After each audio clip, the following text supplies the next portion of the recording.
जिंदगी में कई बार ऐसे मौके आते हैं जब जीत या हार मायने नहीं रखते।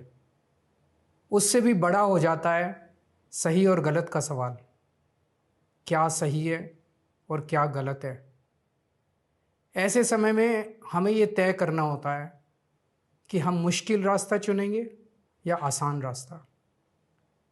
आज मैं भी एक ऐसे मोड़ पे खड़ा हूँ। आप सब जानते हैं कि मुझे एक झूठे केस में फंसाया गया, मुझे जेल भेज दिया गया, एक चुनी हुई सरकार को गलत तरीके से गिरा दिया गया, हमें कई महीने जेल में रखा, पर आखिरकार सच की जीत हुई। 27 फरवरी को अदालत ने मुझे पूरी तरह निर्दोष घोषित कर दिया। कोर्ट ने कहा केजरीवाल निर्दोष है, केजरीवाल ने कोई भ्रष्टाचार नहीं किया।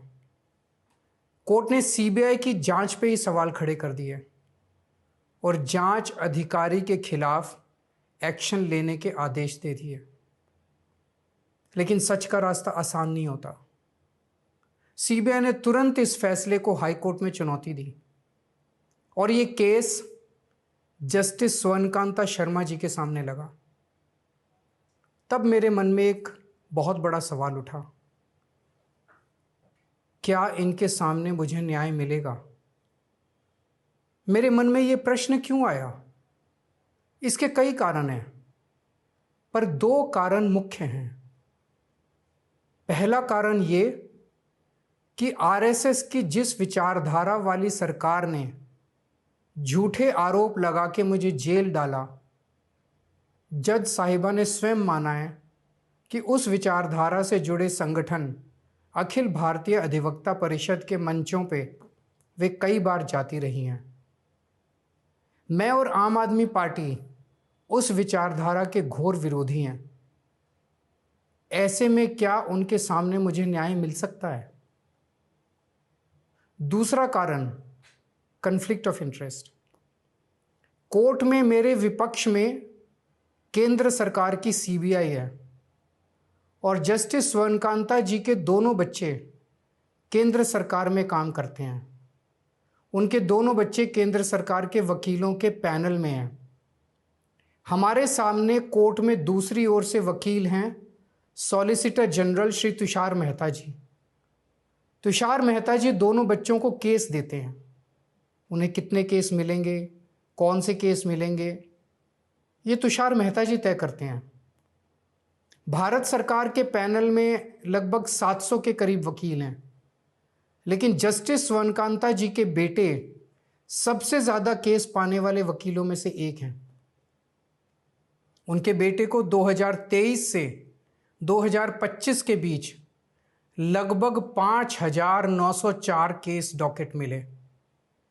इससे उनके बेटे को करोड़ों रुपए की फीस मिली। आज की तारीख में उन बच्चों का भविष्य और कमाई दोनों काफ़ी हद तक तुषार मेहता जी पर निर्भर है। तो किसी के भी मन में ये चिंता स्वाभाविक है कि अगर जज साहिबा के बच्चों की कमाई और उनका भविष्य सामने खड़ा वकील तय कर रहा है, तो क्या जज साहिबा उस वकील के खिलाफ फैसला कर पाएंगी? मैं ये स्पष्ट करना चाहता हूं कि मुझे जुडिशरी पे पूरा भरोसा है। मैं जुडिशरी का बहुत सम्मान करता हूं। जब मेरे खिलाफ गलत साजिश हुई तो हमारे देश की जुडिशरी ने ही मुझे न्याय दिया था। जब मुझे झूठे केस में गिरफ्तार किया गया तो इसी जुडिशरी ने मुझे बेल दी थी। इसी जुडिशरी ने मुझे उसी झूठे केस में दोष मुक्त करार किया है। पिछले 75 वर्षों में जब जब देश पे आंच आई, हमारे देश की जुडिशरी ने देश को बचाया और नागरिकों के हितों की रक्षा की है। मैं जस्टिस स्वर्णकांता जी का भी बहुत सम्मान करता हूँ। मुझे उनसे या उनके परिवार से किसी भी प्रकार की कोई व्यक्तिगत आपत्ति नहीं है। लेकिन न्याय का एक बहुत बड़ा सिद्धांत है, justice should not only be done but should also be seen to be done. इसलिए मैंने जस्टिस स्वर्णकांता शर्मा जी से पूरे सम्मान के साथ अनुरोध किया कि वो इस कन्फ्लिक्ट ऑफ इंटरेस्ट जैसे कारणों की वजह से इस केस से खुद को अलग कर लें। लेकिन उन्होंने मेरी दलीलें खारिज कर दी और फैसला दिया कि वो स्वयं ही ये केस सुनेंगी। आज मेरे सामने सबसे आसान रास्ता है कि मैं उनका आदेश मान लूं और एक बड़ा वकील खड़ा करके उनके सामने अपना केस लड़ूं। पर यह मुद्दा अब सिर्फ मेरे केस का नहीं है, बल्कि आम लोगों के न्याय प्रणाली पर भरोसे का है।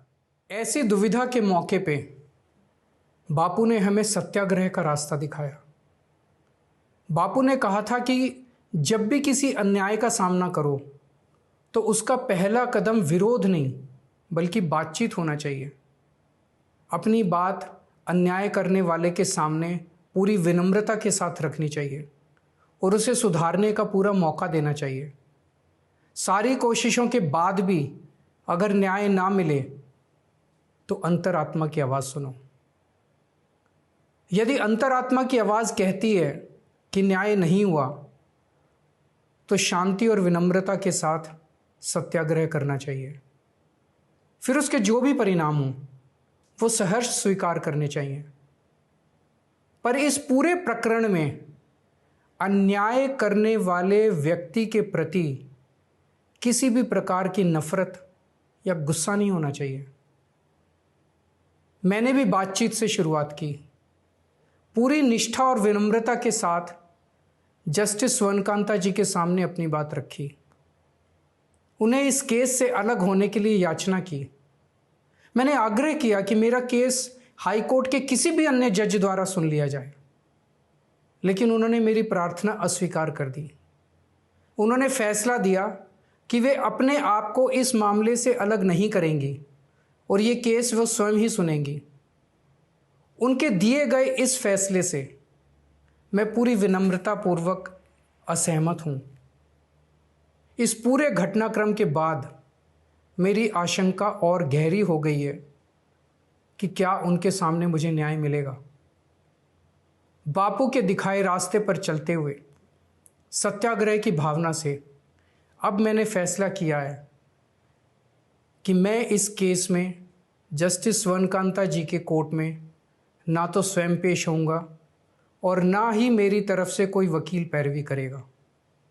जस्टिस स्वर्णकांता जी जो भी फैसला सुनाएंगे उस पर समय आने पर मेरे जो भी कानूनी अधिकार हैं, जैसे सुप्रीम कोर्ट में चुनौती देना आदि, वो सभी कदम लेने के लिए मैं स्वतंत्र हूँ।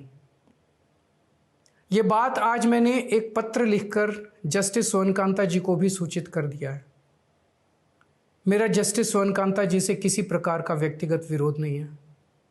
यदि भविष्य में भी कभी उनके सामने मेरा कोई अन्य केस लगता है जिसमें मेरे विरोध में बीजेपी, केंद्र सरकार या तुषार मेहता जी नहीं हैं, तो मैं उनके समक्ष जरूर पेश होऊंगा। आप पूछ सकते हैं कि यदि मैं जस्टिस स्वर्णकांता जी के रिक्यूजल ऑर्डर से असहमत हूं तो उसके खिलाफ सुप्रीम कोर्ट क्यों नहीं जा रहा? उसकी तैयारी कर रहा हूं।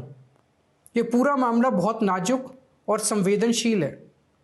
कानून को ध्यान में रखते हुए, जुडिशरी के सम्मान को ध्यान में रखते हुए और लोगों के न्याय व्यवस्था पर भरोसे को ध्यान में रखते हुए एक एक कदम उठाना है। मैं ये कदम अहंकार या किसी विद्रोह या विरोध की भावना से नहीं उठा रहा। इस कदम के जरिए मेरा मकसद देश की कानून प्रणाली को चुनौती देना भी नहीं है और ना ही मेरा मकसद न्याय व्यवस्था का अपमान करना है। इसी केस में मैंने हर स्टेज पे, हर अदालत में अपना पूरा सहयोग दिया है। मैं न्यायपालिका का बहुत सम्मान करता हूँ। इसी न्यायपालिका की वजह से आज मैं आज़ाद घूम रहा हूँ।